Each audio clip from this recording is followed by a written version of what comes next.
اکثر دولت‌ها، اکثر رسانه‌های بزرگ، اکثر اینها دارن حق به اسرائیل میدن، ولی ما در سراسر دنیا تظاهرات مردم رو داریم میبینیم. شما از دیروز ببینید دیروز پیروز چه خبر بوده تو سراسر دنیا، فیلماش هست دیگه. آقا این همه آدم تو استانبول، این همه آدم تو پاریس، این همه آدم تو لندن رو، شما تظاهرات لندن رو دیدید. من میخوام بگم یه جای کار ایراد داره دیگه. اتفاقی که در هاروارد میفته، من این گزارش دیشب پخش کردم، نمیدونم شما دیدید یا نه. این هارواردو بله. این دانشگاهی که حاکمین حکومت امریکا رو تربیت میکنه، میاد روز اول، من و شما به خصوص، من آقای خلیل، من و شما اهل این کار هستیم، اهل تظاهرات و انداختن هستیم، میفهمیم. من اصلا موندم معطل. خب تو ایرانی‌ها یه شرمومین پرچم فروش وجود داشته، ولی تو فلسطین این همه پرچم تو سراسر دنیا یه دفعه کجا اومد؟ من میخوام به شما بگم موضوع خیلی پیچیده است.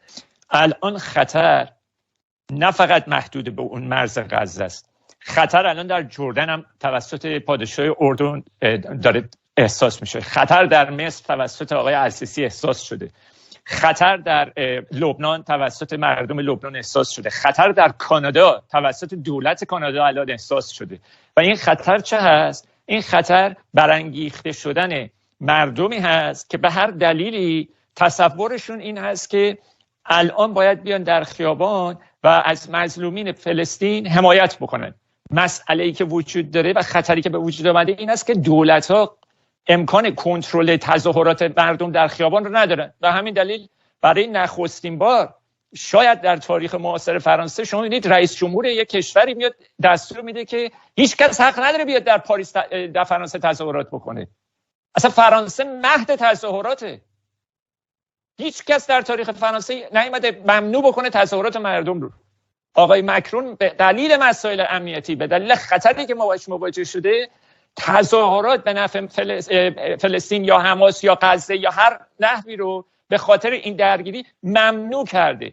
الان در کانادا دولت بر سر دوراهی هست، آیا ممنوع بکنه یا نکنه. و بعضی از دولت‌ها این امکان ندارن مثل آقای مکرون که بیان اصلا اینو ممنوع بکنن. آسیاب به نوبته، یعنی الان که نوبت حماسه، بعدن نوبت حزب الله است و به زودی هم مقامات حماسی که در قطر هستن نوبت اونا خواهد رسید و نوبت جمهوری اسلامی هم توسط کشور اسرائیل امیدوارم حتما برسه. البته من واقعا خوشحال شاید نباشم از این هزار نظر، ولی به نظر نمیرسه اسرائیلی که الان از 7 اکتبر تا الان درگیر غزه هست اون اباحت و اون شرایط لازم رو برای این چیزایی که شما گفتید از قطر و از ایران و از اینا رو من در وجودش نمیبینم.